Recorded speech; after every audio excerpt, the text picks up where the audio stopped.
Previously on They See Me Rollin'. So I cast Alter Self on myself. I'm now wearing a tuxedo and I have a pencil-thin mustache. I'm very convincing. I've noticed you've gone all method. It's great. Your accent has changed 4 times. Anyone who passes here is ordered to die. Do you know who my aunt is? Can I try and cast Charm Person without them noticing? Well, that's a pretty birdie. That is truth. Yeah, I mean... You may pass into the Queen's room. And out from the cavity now formed where her chest was, you see a head that appears like a vulture. From each of the pods emerges one of the humanoid, faceless creatures. Roll for initiative. Guys, I would like to point out that I didn't know this was going to happen whenever I picked this thing up. I kind of guessed that it would, though. This is the worst.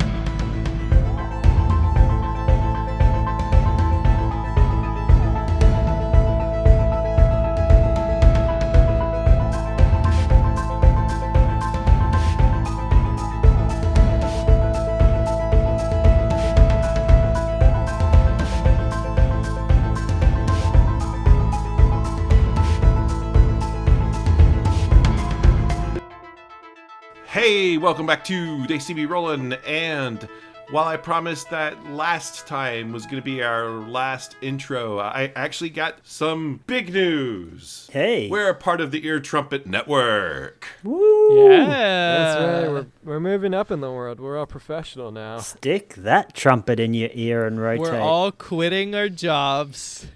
And you can tell I'm a professional because I've gotten a greasy Wall Street executive's haircut and I'm wearing a 3-piece pinstripe suit to signify I've sold out. I'm not like you common people. Hayden's got the big brick phone and he's walking down the beach. Greed is good, baby. Greed is good. Anytime I walk into a room, I lower my sunglasses to the tip of my nose and say, "Do you know who I am?" Really living the dream. Now, you may be wondering how that will affect our show. Well, now our show will be 50% advertisements, and we'd like to start out telling you about this wonderful organization called the NRA. The Jesus NRA. Christ. I think I just... this is I'm a quitting. good start. Guys, see ya.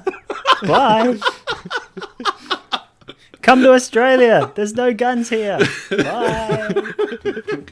Step, step, step. Slam door. Jody turned into a spirit and flew through the window. This is a very long promo. This is weird. Yeah, but no, we're going to talk more about the Ear Trumpet Network at the end during the shout-outs. I think you should blow through an ear trumpet. That's meant to hear. That goes in people's ears. Oh, shit. I think I just blew their ear holes. There's going to be congealed earwax on the end of that thing. You know that, right? But yeah, don't worry about anything. We're not going to stop the middle of the show to do our shout-outs like some D&D podcasts. Oh, God. I need to turn on a flashlight because of all the shade that's being thrown in this room right now. I can barely see. Also not going to, quote-unquote, have advertisements because we can't, quote-unquote, get advertisers to hire us. But if we could... Casper mattresses, I'm talking to you. We're available. No. I'm a Lisa brand mattress. name. Look, if we ever get a Casper mattress sponsorship, that's going to me first. No, I need a mattress. I need a bed. I literally don't own a bed. Yeah, Skumk sleeps on the floor, Stan. He's fine with that. Listen, don't worry about him. Really, what I want is that Sweet Me Undies sponsorship because I need some garnets to put over my genitals to make them look not good. Being a tabletop podcast, and we're being a typical podcast. So let's get down to gameplay. Did all 3 of us just get a natural 20 on initiative? What? Three Hell? critical 20s. Holy shit! It's a sign, Three guys. critical 20s. Let me I see think this. we broke roll 20. Natural 20. Wow. I'm gonna screenshot this. All right, you know what I'm going to do? You know what I'm going to do screenshot for this and that? put Because it in. that's fucking crazy. That is crazy. All right. This is Let me beautiful. go ahead and roll. Let me go ahead and roll for the thing. Roll with Maybe 20. like if they would have gotten the surprise round, they won't now. I'm going to give you guys all a surprise round. Fuck yeah. So you get to go twice because you fucking rolled nat 20s on this thing. We get to go one full round, and then we get to go again. This is beautiful. I will seem like less of an asshole now. For what I'm about to do. I make a finger gun at this thing and I just say bang, and a beam of white energy just shoots out and lodges in this thing's face because I just cast Mind Spike. And it must make a wisdom saving throw. So is this like a charm spell? No, see what happens if this thing fails, it takes full damage. Psychic damage. Yes, of psychic damage. And I always know this Okay. thing's location for the next hour. Just in case it comes up. We don't know. Things have run away before. Nat 20. That's true. Well, fuck that. Are we gonna only roll 20s from now on? Is that I gonna think be that's the how thing? roll 20. That's why they call it roll 20. Because you rolled 20. Only rolls 20s. I just So looked. if it leaves the plane of existence, you can't see it anymore. Wait, what the fuck? What do you mean? It just says on a failed save, you always know the target's location until the spell ends, but only while the two of you are on the same plane of existence. Oh, okay. So this thing just like a fucking face No, he spider said- just blinked out of this plane? He said if it leaves the plane of existence. Well, what you notice is that half of it, or like the portion of it that's behind the head and the talons and the pincers, are not there. Okay, So that's doesn't- good to know. Does it? That was your attack. Unfortunately, it didn't do any damage, but No, it takes half damage. okay, half is okay. So do 3d8, I've already done that. which you did 11. So it takes 6 damage. Blow off the tip of my Cool. finger. You're welcome, guys. What does Mind Spike look like when you cast it? I've just described it before I cast it, so I just... whose I'm turn go- is it now? I'm going to run it. I'm going to run at one of these mind flayer things or whatever they are. They're closer to a golem, but they're made of Yeah, flesh. sure. Call 'em So golems. left or right? Which one's closest to me? Because Skump is walking around the room. I'm at the doorway. They're equidistant from you at this point because they're both on the corners of the Yeah, room. but one must be closer to Skump. So I'm going to go to the one that's close. That's further away. Okay, was Skump standing to your left or to your right? What were you investigating, Skunk? Yeah, looking under the bed. Okay, so the one closest to Skunk is the one to the right. So I go left. Okay. And I'm going to charge at it with my two-handed sword. And I'm going to make that a divine smite. So I call upon Bast, the mighty cat warrior up above. Goddamn bloody Black Panther stole all my shtick. A warrior with cat ears who worships Bast. Damn him. I send a prayer up to Bast to make Black Panther trip the next time he's getting out of the shower. And this took a turn that I wasn't expecting. I would think roll. that you'd use a spell that has more utility at this moment, but I guess that's, gotta do what you gotta do. That was just in the added to the prayer. Just as an So- aside. As an aside, so that 22 points of damage, and I believe I have a second attack, don't I? So I'm gonna swing my great sword again, and I rolled a 10. You've got this like really cool divine smite where you got the glowing cat's paw scratch causing these 3 deep marks, these gouges across its chest. And you got so excited about how cool that looked that when you swung your sword back up, you missed it on its left side. You just kind of brought it up and missed completely. And it's just like, "Rawr." I say "Rah," back to it. Next up is Skumk. How big is this room? Let's say 40 by 30. I'll just start off by I'm going to cast Shillelagh and turn my thing into a good weapon, and also cast Poison Spray on the one that is near to me. It has to succeed a DC 15 concentration or Constitution saving throw. It succeeds because it is immune to poison. Oh man. That makes sense. Yeah. It's kind of a poison monster. Next up is Jelly. I look at Coen and Skumk and say, I promise you this isn't how it looks, and I pick up the book and I teleport away. Where to? Specifically, I cast Dimension Door, which has a range of over 500 feet. Whoa. I want to teleport to that empty blue room. All right, so Jelly is out of the room with the book. Coen, it's your turn. So what happens to Jelly? Like, once I'm in the room, Stan, I want to look at it, and I want to start flipping through and seeing if I can find the page that tells me how to turn this thing off. Do an investigation check. I think that counts as an action, though, so... okay, do it. Let's just say you start... Do it next round.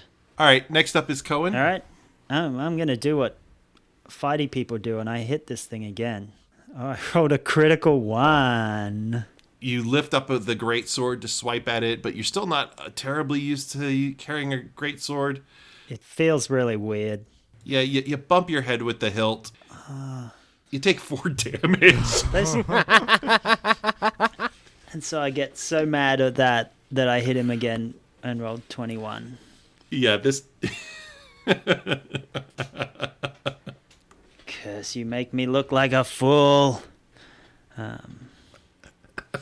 Okay. Well, you hit yourself harder with that hilt than you got hit with the door. I definitely send a curse up to Bast to curse this goddamn sword.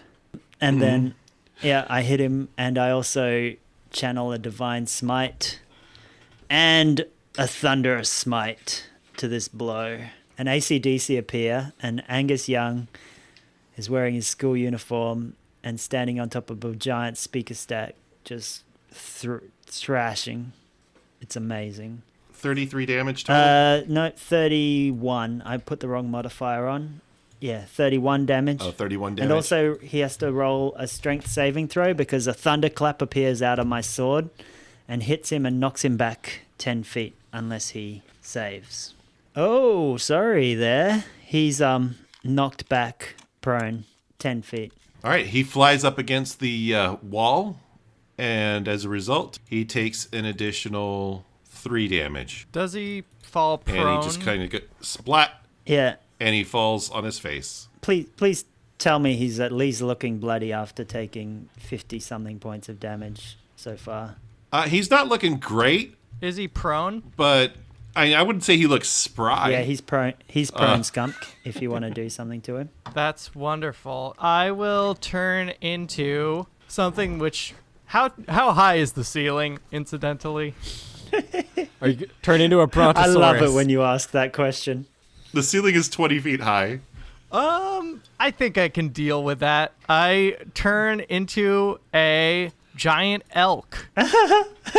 Oh, okay. Maybe my horns are a little bit. They actually get tangled up in the like the cloth, the canopy of the bed, and so I tear that off, and now it has fancy cloth draped over the antlers. Antlers. And I'm going to charge and ram it. Okay. By the way, since you are an owl turning into a beast, since you were a goblin, you kept the goblin ears. So with the owl, you keep the owl beak at the nose. Wait, actually, perfect. It's a freaky elk with an owl beak. Like an owl elk, like an owl bear, but an elk. An elk. Actually, I am not going to ram it. I'm actually going to use hooves because that actually does more damage. Does trample have a roll? Does attacking a prone character give me advantage or anything? Yes, it does. Yes. Okay, 24. All right, that's 1 hit. So go ahead and roll for damage. 4d8 plus 4. 21 damage. Stomp all over it. It is definitely looking pretty worse for the wear, with lots of crushed parts all over it, and it's just bleeding and bruised. and it's just going. And it's quite ridiculous seeing this gigantic moose in this medium-sized room. Next up is the thing in the wall. It strikes out at Skumk. 21. Does that hit you, Skumk? Yes. Now, I need you to do a dexterity saving throw, and you have to beat 25. That's impossible. Natural 20, 20. 22, 19. almost as close as it could get, but still doesn't make it. Was that a dexterity saving throw? Yeah. You get +5 for being close to me because I have an aura of Oh. protection. So that's So 27. Oh, that's 27, nice. Stan. Nice. Nice. So Fuck yes. it misses you, That's which is wonderful. really, really lucky. All right, so it's gonna, but it doesn't miss you. It just doesn't grab onto you. It does 15 damage to you. Wow. So it pierces your body pretty badly. Then it rears its head. It aims at Coen this time, Come at me. and it misses you. It rolled a 10. It slams its beak down onto the ground, and you manage to just step away and avoid its strike, Coen. Mm-hmm. The monster next to you slowly gets up. It strikes out at Skumk being the largest thing, an 11 and a 13. What's your AC as an elk? 14. So it swipes at you twice, but you manage to dodge out of its way both times. Yeah, it's so good. like good on you. It's like the Matrix, but a giant elk dodging out of the way.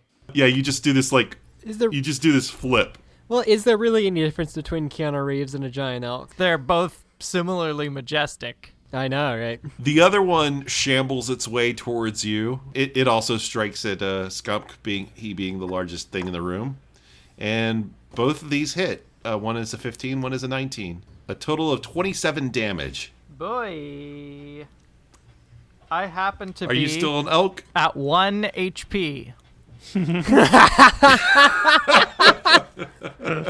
Hanging on. Just hanging on. Yeah, he smacks the shit out of your elk head. He slaps you real hard with his fist with your elk head and knocks it into his other fist as he's punching the other way. He smacks you so hard that you turn back into an owl for a second and then back into an elk. My antlers fall off and bonk me on the head. While they're doing that, I'm doing some light reading right now. Do an investigation check. Hey, D&D Jesus. D&D Jesus. me. D&D's. Jesus. D&D's nuts. Yeah, D&D's nuts. I come to you. Not very humble, to be honest. That's a bad But, phrasing right after you say D's nuts. These nuts come to you. I'm a very vain and impulsive person. I'll admit that. I doubt that'll change. But I still hope you'll help me out. That's all right. 15. Okay. So you find near the end of the book where she talks about... I found a little hole that I could put a paper clip in. I was like, oh, great. Where she talks about this ritual that she did against her teacher. You find that she set her up as a trap for anyone who should attempt to get this book so that it would kill them. And that's all you find out. Do I find out if this book does anything? What the hell is this thing? Oh, you find out that the book is the writings of Aliana and everything she's done. This book is what we need. Okay. This is cool because just stay there. We're coming to you. You don't know that, though. How far away am I from Coen and Skumk? You're across the whole swimming pool, about 135 feet away. 135, you say. Am I in the far side or the close side of the pool? You're past the pool room. You're in the room before the pool room. I walk 15 feet and I cast a message to Coen. Run, like, now? I have everything we need. Just run. Disengage. I wish you hadn't done that because my plan, even before, as soon as you'd walked out run out the door, my next plan was to run. So it's all good. We're running. All right, cool. I send you a mental thumbs up. Yeah, and then I mentally thumbs I start up. running. I mentally thumbs up back to him. Yeah, Get on my back. Yes.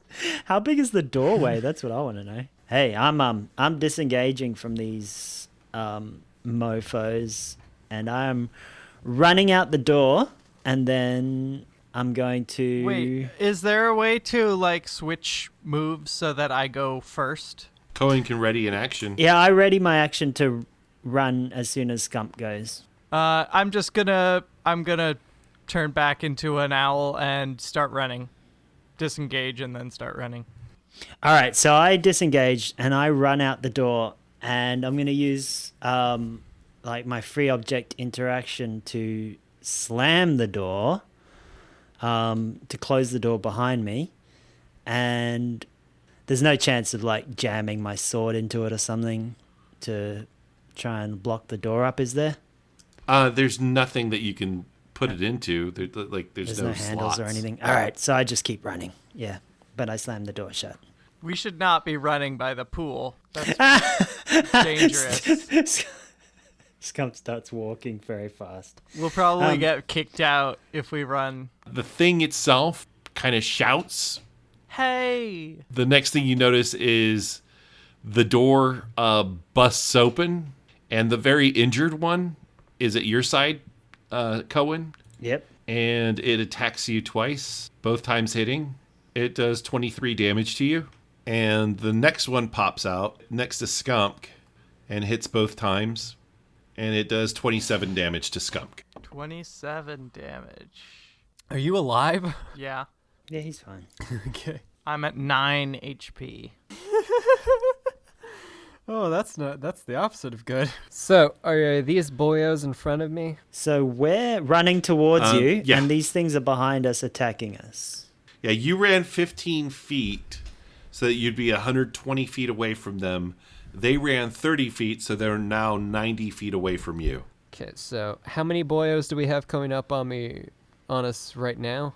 2. One of them is very injured. The other one is completely unhurt. I'm going to burn 5 sorcery points and get back my 1 4th level slot. And what I do is I cast Wall of Fire. Where do you cast it? Yep, Coen and Skump run through as soon as I see them. Right behind them, I cast Wall of Fire. And of course, the damaging sign is directed at the people coming through. Okay, so you're going to cast Wall of Fire between Coen and the monsters. That is basically correct. Directly on top of the monsters at this point, because the monsters are attacking us. They're in melee combat with us. 16 and 3. And after you roll your damage, roll your wild magic. That's Holy we'll shit. take the first one. Let's go with the 27. 27 Yes, because it was the first one. The 27 is the first one. The injured one just lights up on fire and burns to ashes and is dead. The other one takes the full amount, and Hooray. on top of that, it has an aversion to fire. It will have disadvantage on attack rolls and ability checks until the end of its next turn. I'm going to turn around and I'm going to blast this guy. 25 and 12. Both hit. Okay. I'm going to do Divine Smite at 2nd level. And I'm going to say to Bast, Bast, I hate these creatures. Please, just make them die. I'm also going to hit him with another Thunderous Smite. 26 damage, and he's knocked, and he has to make a saving throw or be knocked back 10 feet. You knock him away 10 feet, and now he's too far for you to hit a second time without walking through the fire. Not looking great for it, but it's in the room now, and there's a wall of fire between you and it. Skump, what do you do? How far away is it? It's across a wall of fire 10 feet away from you. I'm going to cast Bark Skin on myself. How much health are you at, Coen? 36. Oh, what's your AC? 16. Oh, never mind. That It's a won't lot better do than anything yours. to you anyway. I'll cast Bark Skin on myself. Why not? Okay, that brings you up to 16 AC. And your feathers turn into metal blades, like scale. That's very cool. The thing walks towards the wall, and it's going to do... Let me do a dexterity saving throw. So 9. 21 was the damage? Okay. So it takes that amount of damage walking through, and then swipes at Coen with disadvantage and misses both times. I cast Agonazar Scorcher, and I upcast at the 3rd level. Okay, and it has to make a dex save. 11. Yep, that's not enough. It Holy takes shit. 48 That's All right, the biggest fire 48s damage. I've ever Yeah, seen. you blew it the fuck up. Fuck yes. You blew it. You rolled 30 damage, and it blew up into ash. That is a thing of beauty. And all that's left now is the thing on the wall. What's going on inside the room? You're probably wondering. What's behind door number 2? I can guess. Well, I will tell you. Inside the room, you see the vulture beast plant its pincers and talons on the wall. It screams as it slowly squeezes out from the portal created by the body. It lands on the floor, and it slowly stands.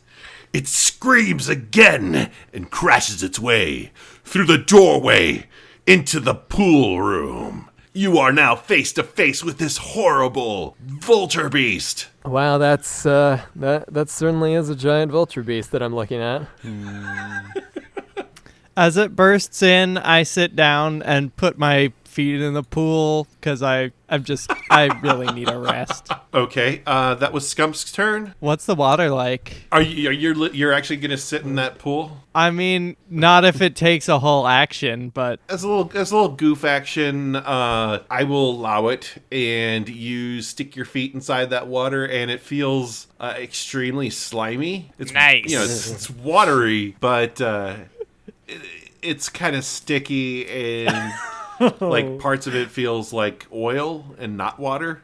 Obviously at the top, not closer to the bottom. And it's just it's filthy and gross and disgusting. I taste it just a tiny bit to see what does it You taste taste like. it? All right, do a Constitution saving Yeah. throw.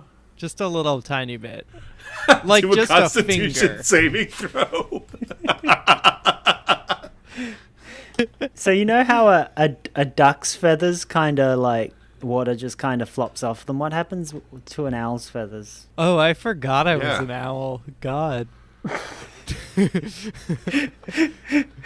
Your beautiful feathers are now covered in black slime. Natural 1. You rolled a 1. Okay. Yep. All right, Skumk, you take 4 damage. Nice. How's it taste, Skump? You taste just everything awful that you could possibly imagine. I can imagine a lot. It's extremely sour and bitter with no hint of umami. Oh, daddy. Imagine concentrated vomit. I've had worse. I shiver taking 4 damage. I've had worse. While my associate is drinking dirty pool water, what You can know what? I do? You can do whatever you want. You're jelly. Okay, I take out my Yu-Gi-Oh card holder and strap it onto my wrist. Okay, there's no Yu-Gi-Oh. Question, Stanford. Do I have a wall of fire? You do have a wall of fire, and since you mentioned that, it did have to step through it as it busted through that wall. Hell yeah. So let's give it some damage. Roll damage. 25 damage. 25 damage. What I do is I cast Maximilian's Earthen Grasp, Okay. and a bit of the floor tears up and starts to hover in the air, and it forms into a fist, and it shoots out at this thing and tries to grab it, and I need it to make a strength saving throw. All right, so you see the sludge from inside the pool congeal and harden into a fist, into a minotaur-shaped fist. And I rolled a 24. So it's a fist with little horns. I got it. I like it. And I rolled a 24, so I think that beat your saving throw. All right, so what happens is your giant grease hand, tries to grab My it. greasy hand. Ooh, yeah.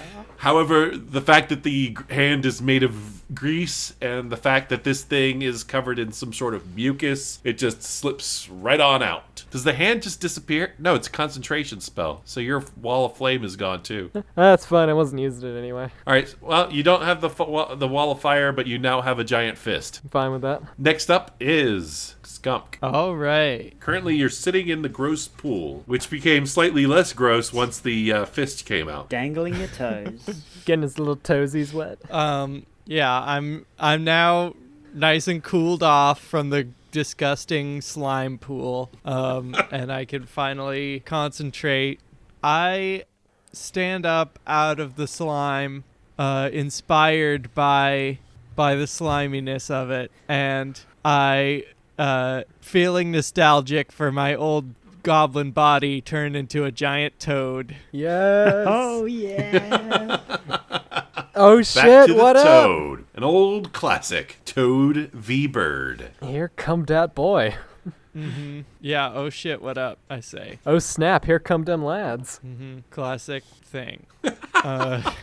Dat boy really is the best meme. He brings only happiness. Mm-hmm. He's such a nice guy. Haven't the alt-right co-opted him yet? I don't think so. I think they left that amphibian alone. Yeah, I think we drove him off.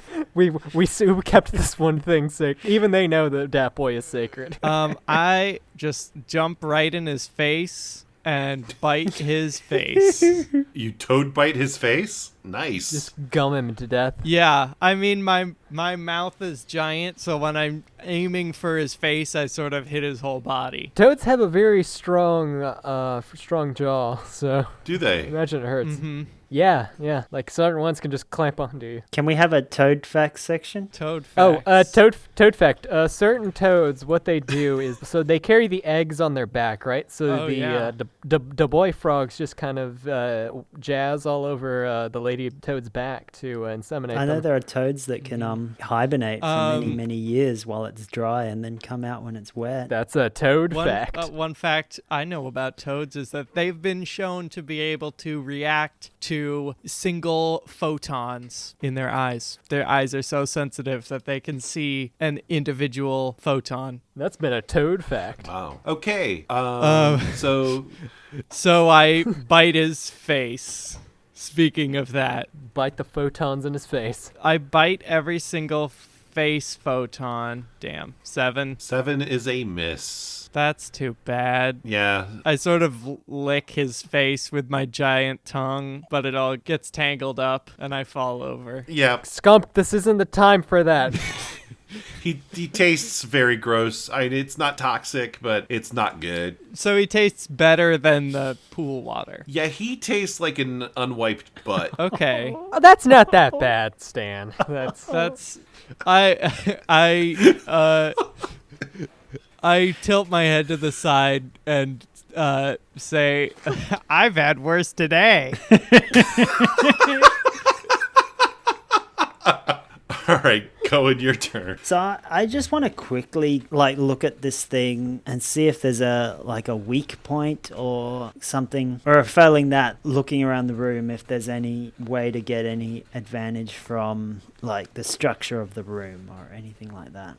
The only peculiar thing about the room is the pool, but aside from that, I can't tell you any weakness. However, I will remind you that it did come from a corrupted zone, from a giant vagina on the wall. What did we call it? The word? No, the opposite of sacred, not defiled. Desecrated. Desecrated. Yes, it came from a desecrated area. It was birthed from desecration. I look at the creature and I... The creature looks at you. Say, bust this That's not my name. creature. It can talk? Holy shit. No, it doesn't talk. I was just kidding. Ah, damn, that would have been amazing. Oh, God. I'm trying to think of a way. I got to swear a vow of enmity against this thing. So I'm just trying to come up with something. All right. You know what? You're about to be roadkill, vulture. I was coming up with a bird thing. Little birdie, we're about to rip you a new one. And I swear a vow of enmity against it, and I charge at it with my sword and attack. Okay. What does a vow of enmity do? A vow of enmity gives me advantage on this creature for a minute. For 1 minute? Oh, cool. And it's a bonus action. Yep, that translates into about 10 rounds of combat. About a year. Hell yeah, dude. All kinds of advantage. Oh, you rolled a natural 20. Nice. Oh, Nice. yeah. Natural twine! Natural. So I also channel a divine smite. All right. So I charge into this thing and I hack at one of its claws, I guess, for 27 points of damage. 27 points of damage. Is that including your divine smite? That is How much of that is your divine smite damage? 12 All right, so 15 of it is just your regular damage from the crit, from the crit. and then yeah. 12 damage is from the divine smite. Yes. All right, we're going to make that 24 damage from the divine smite plus 15 damage from your crit, with a total of 39 damage. Does this thing scream in pain? Shit! Oh god, yeah. Like as you Ow! as you swing your sword to attack it, and you get that magical kitty claw coming out, you see the kitty claw rake against its skin, and black smoke, like this thick black tendril of smoke, fires out from each of the 3 scratches of its claws, and as it strikes it, blinding bright light goes across it, leaving it 3 bright scars where it struck on its body that just kind of burn it, and it screams something horrible and fierce, something like, Good God. Wow. Coen looks directly into the camera and just goes, wow. Oh boy! Oh, dude. Coen kind of feels sorry for it now. Just strokes. It's just all strokes. right, I it kind of like gently. Coen just kind of feeling sorry for it instead of giving a cool line. Perhaps we are the monsters? Perhaps we are the monsters. All right, so the monstrosity spreads its wings and takes to the air and screams again. I'm not going to make that screaming sound because it kind of hurt. But as it screams this time, it fills the room. So all 3 of you roll a Constitution saving throw. Got a 17. I rolled 29. Coen rolled a 20. Damn, Gina. Natural Natural 20. 20 again. And Skumk, 20. Nice. all 3 of you pass. Good job. Good job. Thanks, Stan. Hey, it's my Ritz-Carlton pleasure. Gross. Now, as it takes the air and it's kind of flies over to the other side of the room, the side opposite Coen and Skumk, it starts waving its wings in a really fast fashion. Now you need to roll a Constitution saving throw again. I got a 20. I got a 14. So is it trying to blow us with its wings? It's totally blowing you. Oh, nice. Is this like the ghost blow in Ghostbusters?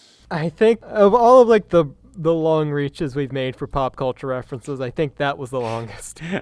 Jelly, I'm sure you I gonna could roll? reach longer. Boom, 23, baby. All right, so Skunk, You can't knock down the you jelly. failed. I failed. You failed. Nice. You take 2d4 plus 2 damage. All right. What kind of damage? 2d4 Force? wind damage. That's not a thing. Wind damage? Damage. That's a form of damage? Yeah, it's a form of damage that I totally made up. Okay. It's Final Fantasy damage, I guess. It dries out my toad skin. Yeah. It does 6 damage to you. It makes it more difficult for me to absorb oxygen through my skin as well as through my lungs. That's a toad fact. And also, this is more important. It knocks you back a bit, and you are knocked prone, so you are now a frog on its back. Oh, that's cute.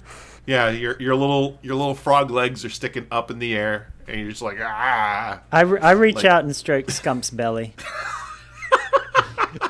It's very soft. Is it slimy? A little bit. Yeah, nice. Toads aren't as slimy as frogs. Yeah. If I was a giant frog, I'd be slimy all day. Yeah, it's more like Covered in warts. Yeah, bit warty. Well, not on the underside. Now, you might want to move away from there, Coen, because now it's flying towards Skumk, and it raises a taloned foot into the air and slams it down on him. Skumk, roll with disadvantage since you're prone. Oh boy. A dexterity saving throw. I wonder how dexterous this toad is. With disadvantage, 11. All right, you failed. So it picks you up and tosses you to the opposite side of the room hard. You slam against the wall and you take 1d4 damage. Does he make a very squishy noise as he hits that wall? He does. It goes. I'm very bouncy. You take 1 damage because of your natural shock absorption. So now you're on the opposite side of the room of Coen. So he got thrown 80 feet and he took 1 point of damage. It's amazing. I'm designed for jumping. Oh, this is bonkers. I'm built for the jump. Yeah, he kind of rolled with it. When he tossed him, he flicked his legs and turned it into a little bit of a jump. Next up is Jelly. Jelly, the bird is above Coen. You are kind of almost in the center of the room. And on the other side of the room, opposite of Coen, is Skumk. Cool. Well, what I do is I cast Earthbind on the thing. You're not going to use your fist? Nope. Choose one creature you can see within range. Yellow strips of magical energy loop around the creature. This is concentration. Okay, so your fist disappears. It just melts right back into the pool. The target must succeed on a strength saving throw. 12. Looks like it failed. It failed spectacularly. Yay. So yeah, yellow strips of energy shoot out from the ground and wrap around this thing like tendrils and pull it down to the ground. Oh, shit. Now its flying speed is gone. Nice. Set him up for you, Coen. Take the shot. Batter up. Skumk, it's your turn, and you're on the opposite side of the room. It's me. I'm how far? 80 feet? You're now currently about 60 feet away. 60 feet. Okay, I cannot get back. What's your movement in water? Should be pretty fast. Yeah, can you swim fast? If I moved in water, then I would be able to get back. However, that's not water. Yeah, it is. Can't you hop? It's... Don't be a wimp. You can swim through that swimming pool. Let's say it's water enough, just don't swallow any. Yeah. I absorb toxins through my skin because I'm a delicate amphibian. I got you. Yeah, that's a good point. Toad facts. Hashtag the shape of water. Yeah. Yeah. And there's so many chemicals in that water, he would turn the frogs gay. I Catched him in bed with a goblin. I just jump over. I'm not gonna be directly next to him. I'm gonna be kind of behind Coen. Okay, so you dash behind Coen. I'm a giant toad, and I'm standing directly behind Coen, hiding behind him. It's Okay. surprisingly cute. All right, Coen Coen, it's is your much turn. smaller than me, but I'm cowering behind him. Yeah. All right, Coen, your turn. You'll have super advantage on your attacks because Nice. it's been grounded. Nice. I'll take that. I say, you know what, Vulture? Michael Keaton wore it better. And, oh God, I really was reaching there. I was reaching. Jesus Christ. And I slash at it with my greatsword. 22. I really wish I had remembered I had 2 attacks last round, but it doesn't matter. I'll do 2 attacks this round. Okay. Oh, no crits this time. 26 and 22. And I am going to use my last Divine Smite, which is a 2nd level. So I say, bust. Nice. If this doesn't work, we could be in a bit of trouble. But I could just use 1 more Divine Smite from you up there, kitty, if it's all right. Good kitty, good kitty. For a moment, the lights go down. Suddenly, everything is real quiet, and you hear... Yeah. What's And then the lights new, come back up. pussycat? Oh. And I strike. All right, that's 17 sword damage. Divine Smite damage is this. So 30 divine smite. 30 Divine Smiteroos. Damn. 47 damage. Con, you're just a fucking killing machine. I'm fucking this thing up. You tossed on Flossin. Your style is awesome. It started more family feuds than Richard Dawson. Stan, does the survey say it's dead? Nope, survey does not say it's dead. Damn it, I'll have to cast Flying Guillotine to chop off its fucking head. As you bring down your sword, you see the claw reach out from it as well. You see the same 3 scratches of light form on its back, with the tendrils of smoke forming. But after you strike it, it breaks free of its restraints. However, it's wobbly, and it falls into the pool. I don't like this. And does the pool start bubbling? No, it's a weak fall into the pool. And, okay, Coen and Skumk, I need you to do a dexterity saving throw. 13. 24. Now, it pops out of the water, and it strikes towards Coen with its beak. 13 does not hit Coen. No, So it strikes at you, and you move away easily. I matrix it. Well, it's hardly even needing Matrix. I mean, you're not dodging bullets. I matrix it anyway. A single beak. It's much easier to matrix when you don't have to dodge. Yeah, sure. something. If you're not dodging bullets, it's a lot easier. And, I mean, really, that's all it does. Okay. I was thinking when it fell in the water, like the water would start bubbling, and then it would do like it when the gremlins fall into a swimming pool. Oh, God. Oh, no, not. No, God, no. Oh man! All right. We could be all up in gremlins in this shit. No. The splashing is its thing. Next up is Jelly. Okay. It's broken your extreme restraints. It's fine. I'm in the mood for crab cakes tonight. Oh, shame it's a vulture. Crap. How about roast chicken? I wave my hands in the air and Like you just don't care. like I just don't care, baby. And fire starts to form in the air, and it coalesces into 4 spectral heads. And Of Ray Romano. I make a finger gun at this thing, and I say, "Ma." Boom. And they all fly out at this thing. And I'm going to make I'm going to make some ranged spell attacks. 4. Did you say ma? All right. Meh. Yeah, Ray see? Romano. Yeah, it's me, Ray Romano. You better look out or you're gonna get iced. And so 3 of them hit. Yeah, 3 of them hit. Nice. So each one slams into it. Meh. Meh. I'm Ray Romano. Meh. Yeah, I hear I was very good in the Big Sick, but I didn't watch it because I'm Ray Romano. Wait, did he really not watch The Big Sick? No, I didn't, so I don't know. Oh. No, Ray Romano didn't. Yeah, Ray Romano I didn't. refused to watch Yeah, this it. flies out. I didn't win Best Supporting Actor in a comedy or musical. But I should have. Rah. Takes 26 damage. Wow, that's a lot of dice. Yeah, that is a lot of dice. No dice. Close, but no dice.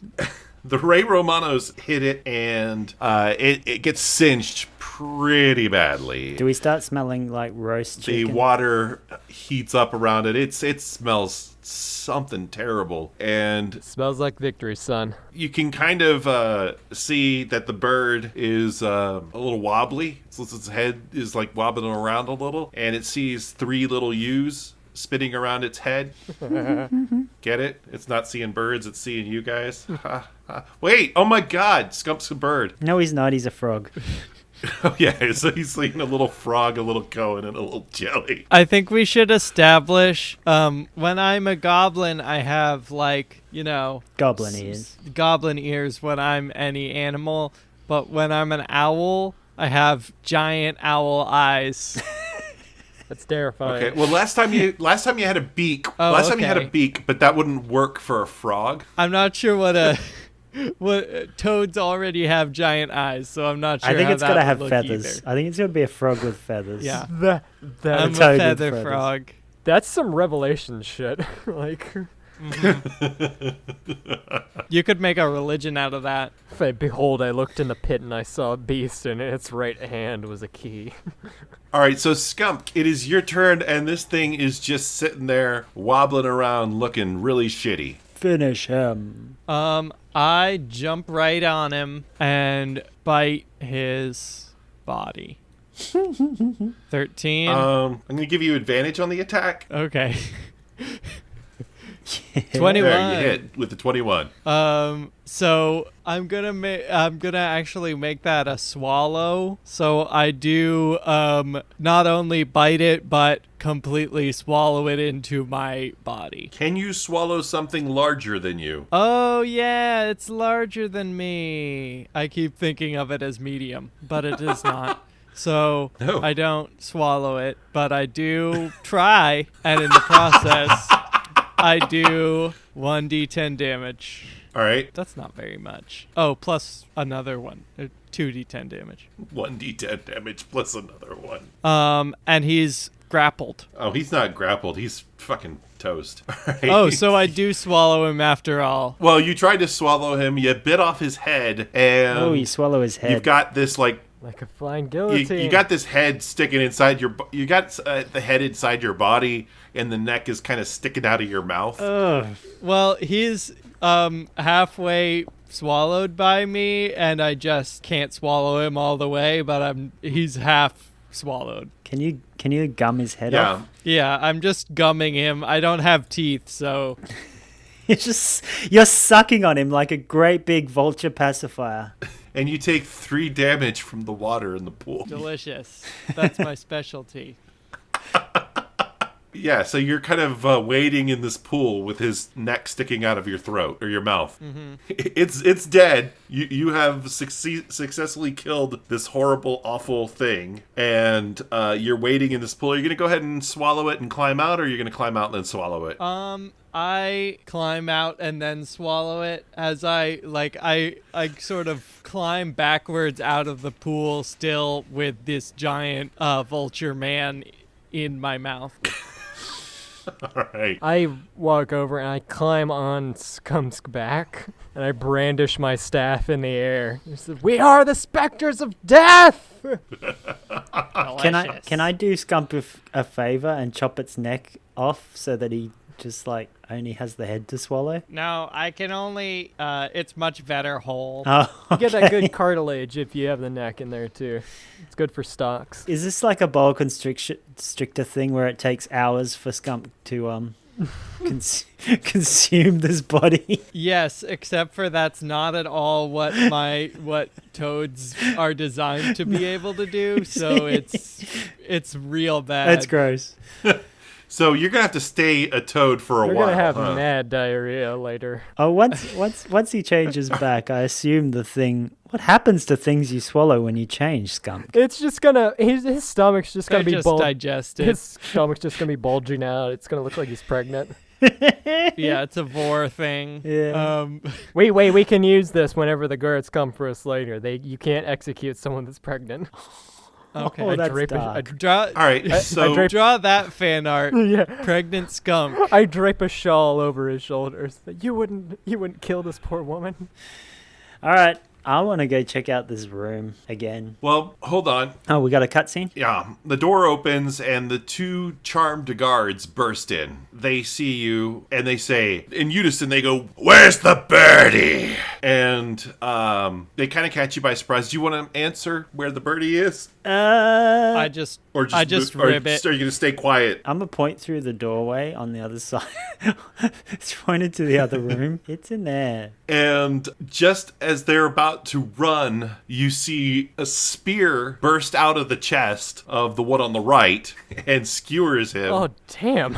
And then it lifts up and slams down on the other one, and then he skewers him in the chest. And there you see your friend in the jackal mask. Damn, this is some Wakanda shit. Like for real. And he says to you, "Faerun, you do not disappoint." And he points at you, Jelly, Yeah. and says, "The book can guide you, but it cannot give you power. Yeah, I mean, The woman whom you seek is beyond the elders of Riel." And then he tosses each of you a tiny glowing bauble. Is he the Goblin King? holy shit! I want. No. Take me away, sir. Does he like sort of manipulate the bubbles first before he throws them to us? Do some contact juggling. Yeah, do some contact juggling. No. No, he's very practical, matter of the fact. He's get down to business. He's not very showy offy. He's not gonna burst into dance magic. I want to know about the babe. The babe with the power.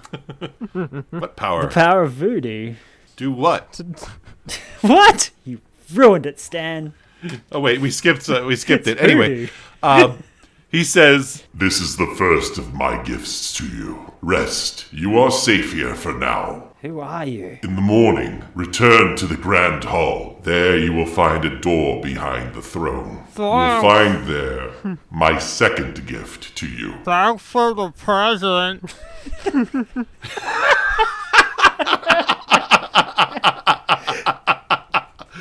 and he looks to you, Skumk, and bows. Then he waves his hand in front of you, and all three of you fall asleep. Or rather, two of you fall asleep. You end up in a deep meditation, Coen. No, I have some more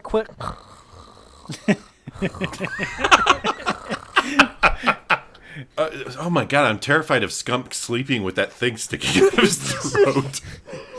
He's gonna have some wicked nightmares. Like, I've been doing another thing that #ToadFacts do, which is I'm bringing my eyes down into my body to help me swallow something. oh damn. And when I do that, and one of the times that I do that, I just don't open my eyes again. They're just stay inside my body. Ivan, I have a question. When you made this character, did you think that it would be the source of so much like visceral body horror? Not particularly. It was mostly a Dat Boy reference, because that was the time we were living in. It was a simpler time. Friend of the show, Dat Boy. Oh shit, what up? We're in the dream, so this is where we get serious. Oh, nice. The music comes in. Yeah, the music comes in. Here's Hayden's music playing. Skumk, you're in a large walled garden, hidden behind a hedge. Your heart is beating quickly as you hear the light stepping of elven feet approaching. You cover your head with your wings in the vain hope that this will camouflage you further. You feel a small hand gently slap your back. You're it! The fear gone, your body is now pure adrenaline as you chase after Josh. He's faster and slides out of sight under a bush. However, you take to the air. Josh giggles madly and shouts, "No fair!" And from your right, you hear Carrie giggle. As you land to tag Josh, the door to Josh's home opens and you see his mother appear. "Children," she cries, "meet the new boys." Jelly, your eyes go wide. You'd never seen this kind of person before. They looked like elves, but without the gracefulness and with very short ears. One was a little taller than the other. Otherwise, they looked very similar with dark eyes and hair. The taller one looks at you for a second and then quickly flicks his eyes away and blushes. The shorter one gives a big smile and you see he's missing a couple teeth. Josh's mother says, "Meet Jordan and Ryan." She gestures to each of them, the taller and the shorter respectively. They're human brothers. Suddenly, your blood runs cold. Humans are highly sought by the elves. They're the only ones who can serve in the parade.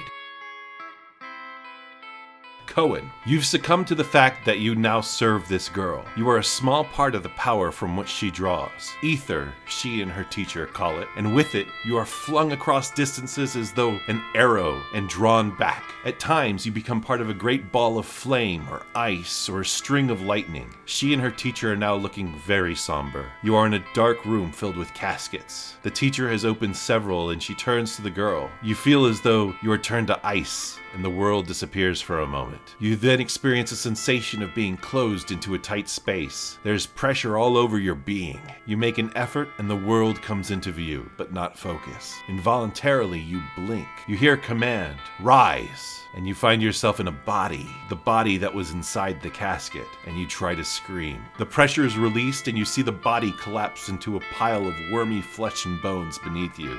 The teacher looks angrily at the girl and rages. And then you wake.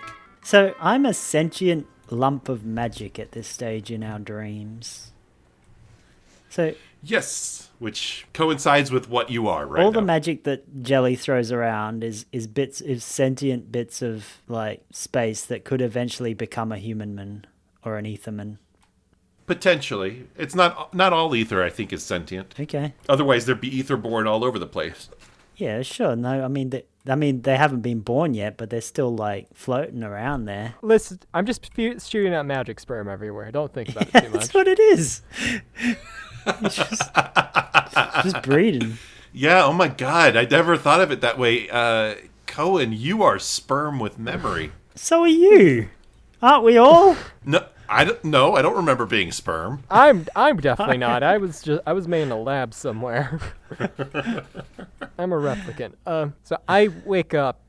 I'm gonna be honest. I've been trying to play this off like it's no big deal, but the more I dream, the more guilty I feel about living in someone else's body. Like, gonna be honest. I'm kind of scared of what's gonna happen to them when we peace out back to Faerun. Yeah. You should try being a sentient fireball. It's very strange. I mean, I don't think I'm not that literally, but I think that's kind of what I embody anyway. It's kind of what you are. You should try being a frog.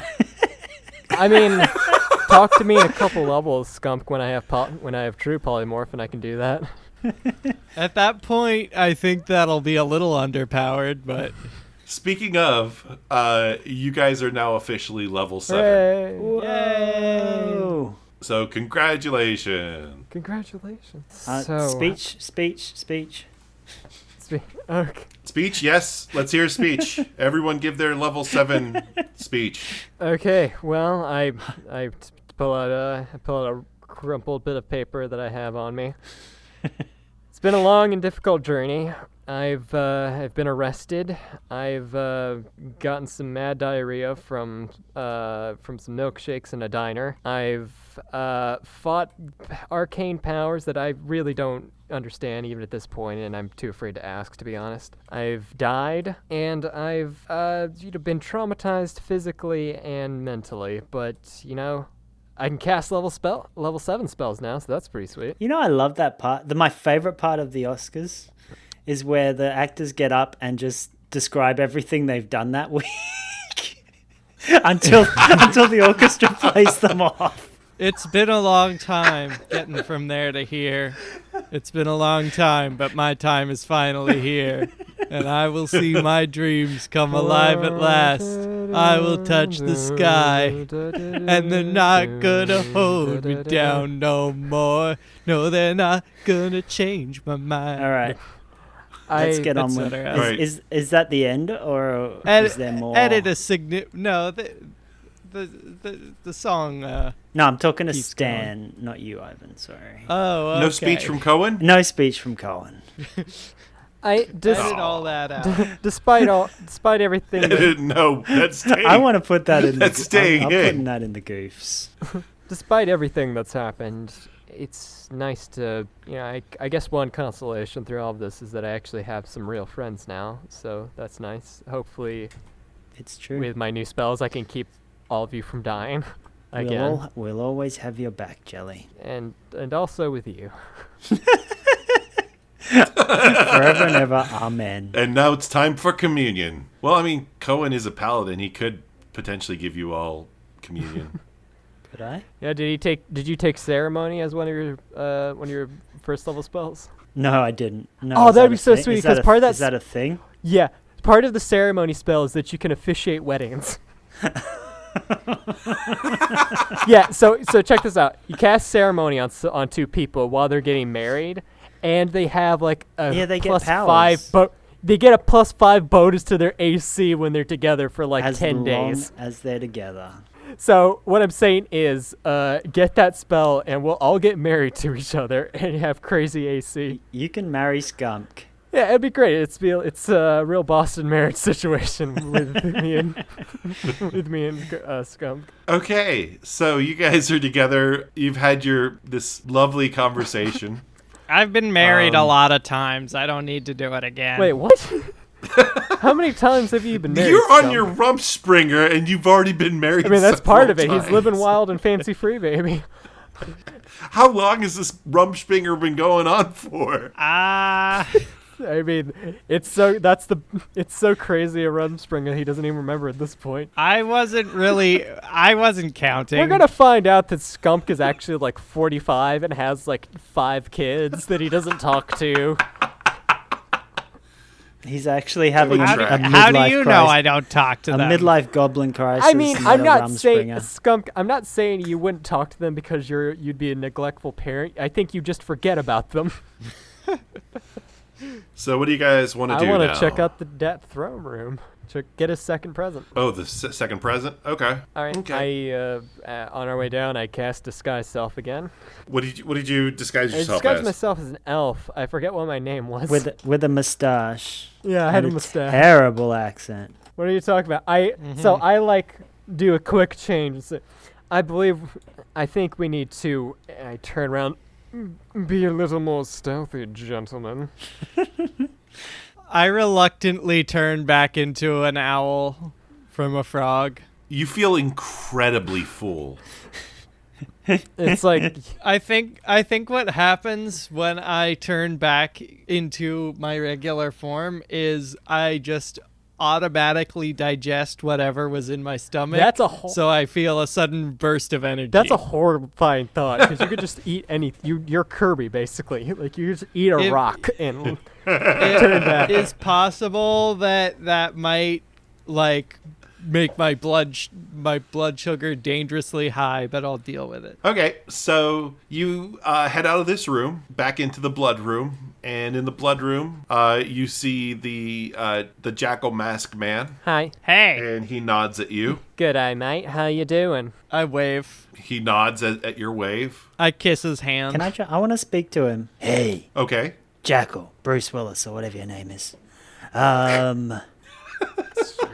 Yes, Faerun. Why are you helping us? The order of worlds must be maintained. That's really cool, right? So you work for Order, not for the Queen. I serve the elders of Riel. What is their purpose? Yeah, sounds like a pretty cushy gig, mate. Their orders are to maintain life and existence. Crikey, that sounds like a tough gig. I'm down with that. So is the mask part of your whole organization, or are you just into puppy play? Do you require that accent when you're in that form? It's part of my disguise, right? I am not fooled by disguises. Well, yeah, because you're a jackal person, but these people over here won't be able to see through it. One hopes. One knows it's worked so far, right, mate? So seriously, is that accent part of your disguise, or are you affecting That's it? part of my disguise. We established I put. Okay, I didn't know disguise self-affected It your does voice. for That's it does pretty for great. me. We Okay. established I put on a different accent each time I use it. So. Several. Yeah, Yeah, multiple you go different through. accents. It's like a rainbow of accents. So we head downstairs. So, do you want to talk to this guy some more, or do you want to go on? I back out doing finger guns. He nods. Well, we'll see you around, mate.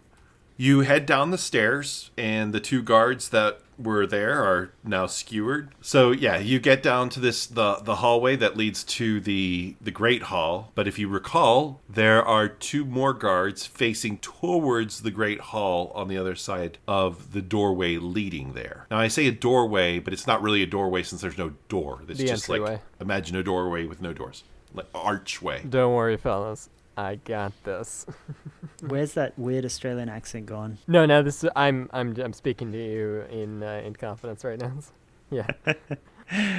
All right, let's do this. Like I'm supposed to be here, start to walk through the archway. One of the guards reaches out their hands and gently lays it on your shoulder and says, "Sir, who are you?" I lower my sunglasses to the bridge of my nose. Are you saying you don't know who I am? I asked who you are, so obviously I don't. Can't believe it. It's typical. They didn't tell you that I was coming. No. We have the list. And he pulls out a list. Point to us who you are. So they're just showing me the list? All right, sweet. Yeah, there's just this huge list All of right, people. where are some of the names of this list? There is Fauntleroy Velvet Bottom. Take that one. You see Spark Sander, Gilbert Fluff. You see Alice Vander Hoof. Can you pick one already? You see No. Let him go. Gilbertrand Fergus Snout. You see Zaphod Beeblebrox. That's a good one. You see Slarty Home- Bartfast. You see Homebody Roof Digger. I say, right. That's me right there. I'm Sandy for roof. What was it? Homebody Stan? Roof Digger. Roof digger, somebody who digs. I'm Sir Roof Digger.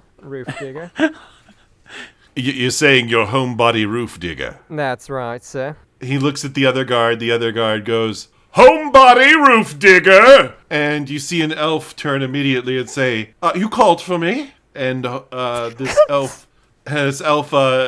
in this large throne room, which, by the way, now you see this throne room, and it's quite large and very fancily decorated. It's got this velvet royal purple rug spreading from the front of the door all the way to the actual throne, which is made of crystal and has these tall spires behind it, and it is empty. The throne is actually empty, and there is a a woman standing next to it wearing a crown and long purple robes, and she is surrounded by several guards. And behind the throne you see a door, and inside this room, aside from the two guards you're with, are several other guards and many nobles. And you happen to have one noble running up to you and says, I'm Roof Digger, at your service.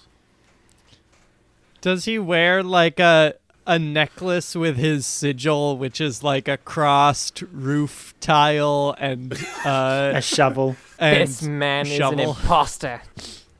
He actually does have his sigil embroidered on his top right chest, and it is a triangle, and in the center of the triangle is a line, and at the bottom of the line is a smaller triangle. And he says, you called him an imposter, and he says, absolutely, I'm not. Who are you? Do you claim to be a roof digger?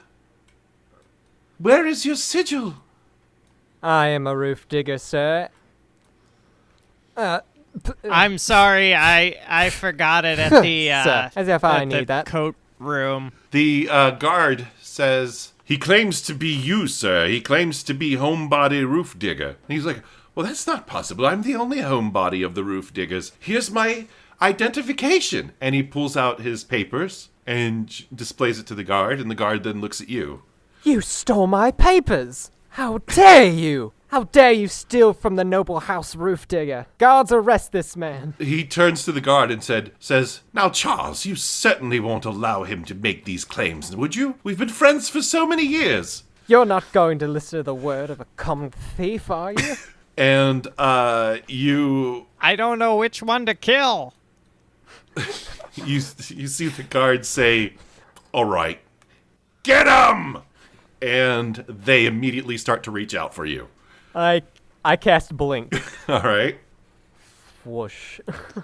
I'm now in the ethereal plane. And we're still being grabbed by those two guards. Is there somewhere within 30 feet that I could hide? Oh, there's no place to hide. You're in a room full of people. What's within 30 feet of me? Where's the throne? The throne is about 30 feet from you. The door behind the throne would be about 45 feet I away want to from you. misty step to behind the throne. All right. That leaves Skumk. I'm going to. Let's see. Can you turn into things Oh, and that should can I say fly? the roof here is Can quite you turn tall. into a mouse? It's 30 feet high. I might just fly up into the air. I fly up and land on a chandelier. There is now a ton of commotion in this room. The guards are saying, up there, up there! And the other guards are looking up towards the chandelier. The other one said, where did that elf go? And where did that Aetherborn go?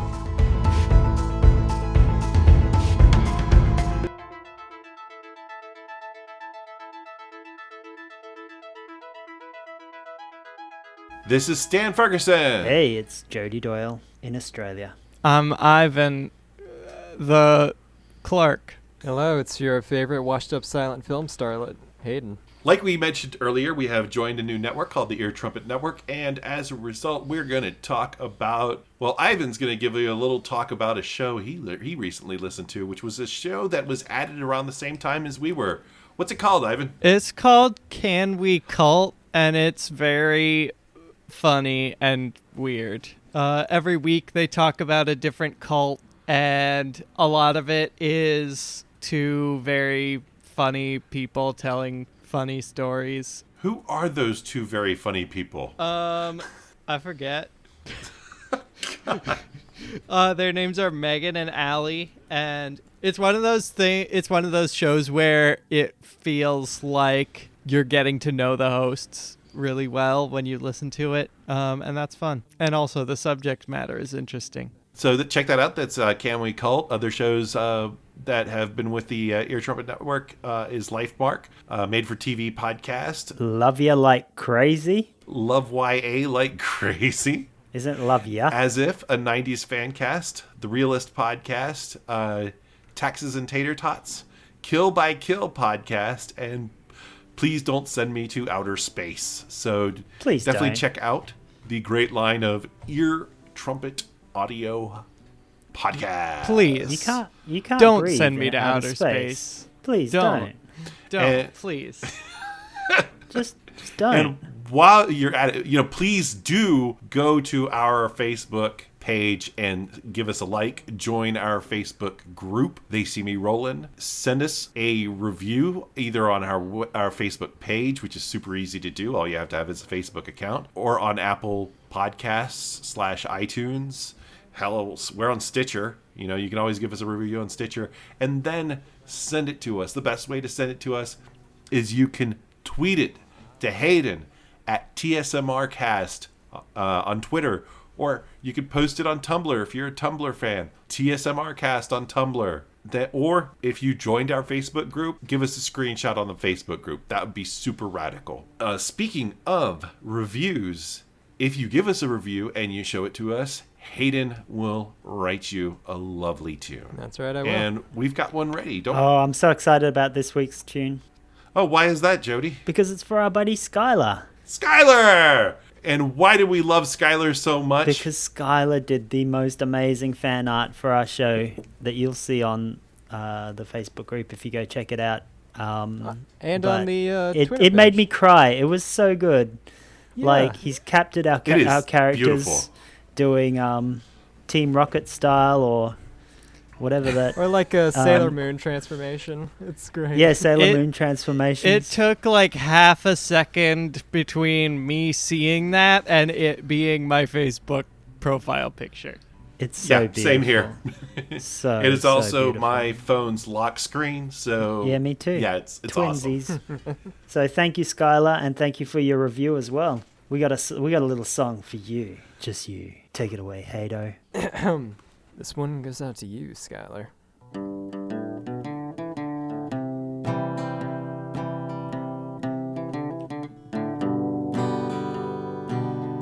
I think you're pretty cool. I hope you think that I'm kinda cool too. I kinda wanna be friends with you. Maybe more than friends, but we'll talk about that later.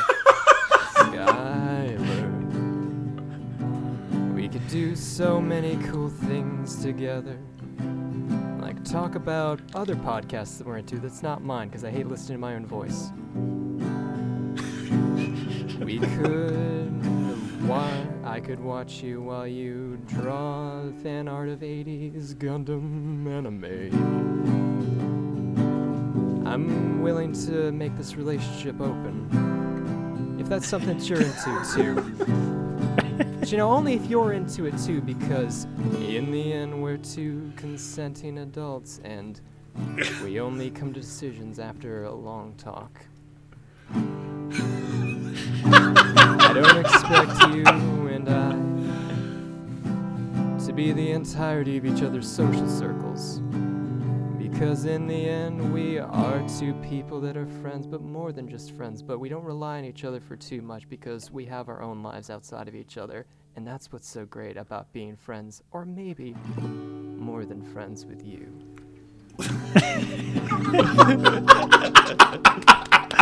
That was beautiful. From my heart to yours, Skylar. Thank you. That was super romantic. And It's only romantic if you want it to be. all right, for the podcast, we don't do that bit at the end, do we? We did it at the start. Bye, everybody. Bye. Ear trumpet. Bye. Ear trumpets. Ooh, can I do a little logo, like a little stinger? Ear trumpet. We have an ear We trumpet did audio that thing. already. Yeah, go ahead. I'm just throwing my option in the ring. Just spitballing. Hayden's got to say Hayden's thing.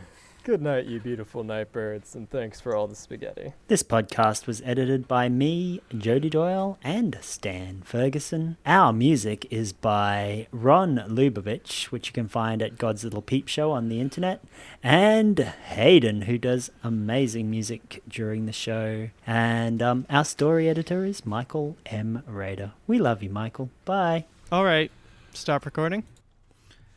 EarTrumpetAudio.com. Ideas and entertainment. Loud and clear.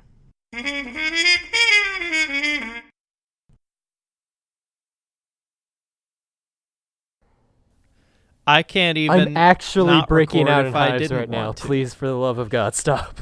I feel like I can't passed a kidney not stone. even not record if I didn't want to. I'm recording. Oh, I'm recording so nice right now. Yeah, that's good. That's good microphone, baby. All right. Stroke it, Stan. Wait, how big is a giant toad? Large. Oh, I'm actually bigger than he is. Because this thing Oh, is wow. very large. Yeah, like the size of a horse. Okay, no, this thing would be size of like 4 horses. Oh, okay. Wait a minute, are they lined up or are they stacked on top of each other? Like 2 horses in the front stacked on top of each other, and 2 horses in the back stacked on top of each other. Is that 8 That's horses? how big this thing is. So there's so two 4 horses. So it's two horses high. 2 horses high, 2 horses long. So how many hands is that? So it's a horse cube. So it's a how many cubits is that? I think it's 1 cubic So horse. it's really How many horsepower? 4. well 8. That's not a lot. I mean, I don't know much about talk, but So we're fighting a cube of horses right now. More of a pain of horses. That is the most terrifying thing I can imagine. Just this pain of horses just gliding towards me. in the ass. Okay. Anyway. God damn, that really is terrifying. That's like the monolith from 2001. That was shaped nothing like a horse. All right, next up is No, but I'm just imagining this thing like just suddenly you're just in this completely white room and just this cube of horses is just sitting across it. It just All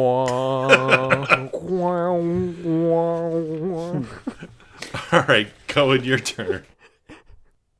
It was birthed from desecration. Same. Birthed from destitution. I mean, I was born out of wedlock, so technically I am too. I feel you, monster. Yep, That's cool. that's why you're cursed forever. That's why I'm gay. So remember, get married or your children will be queer. So that's That's how it why works. people aren't getting married. Exactly. It's part of the gay agenda. You didn't know this? Because they want their kids to be cool. Yeah, because all these millennial parents, they're not cool enough to be queer themselves, but they want their kids to be. That's the So- real American dream. A better life. Hell yeah, dude! All kinds of It's like the advantage. advantages we get as queers in life. Yep. All the systematic advantages. Yep. So what you're saying is, as Coen becomes stronger, he feels gayer than usual. Yeah, exactly. Well, we've already established that Coen Coen is is at least as gay as, at least bi. But yeah, probably gay. Okay, you've heard it here first. It's from the mouth of the creator. I'm digging this. So we've got a bisexual, a gay, and whatever Skumk is. No, Skunk doesn't like Skunk is labels. skunk. Skunk is an entity all to himself. yeah. Skunk may be an ace. I could see that. Yeah. Guys, so we have That's possible.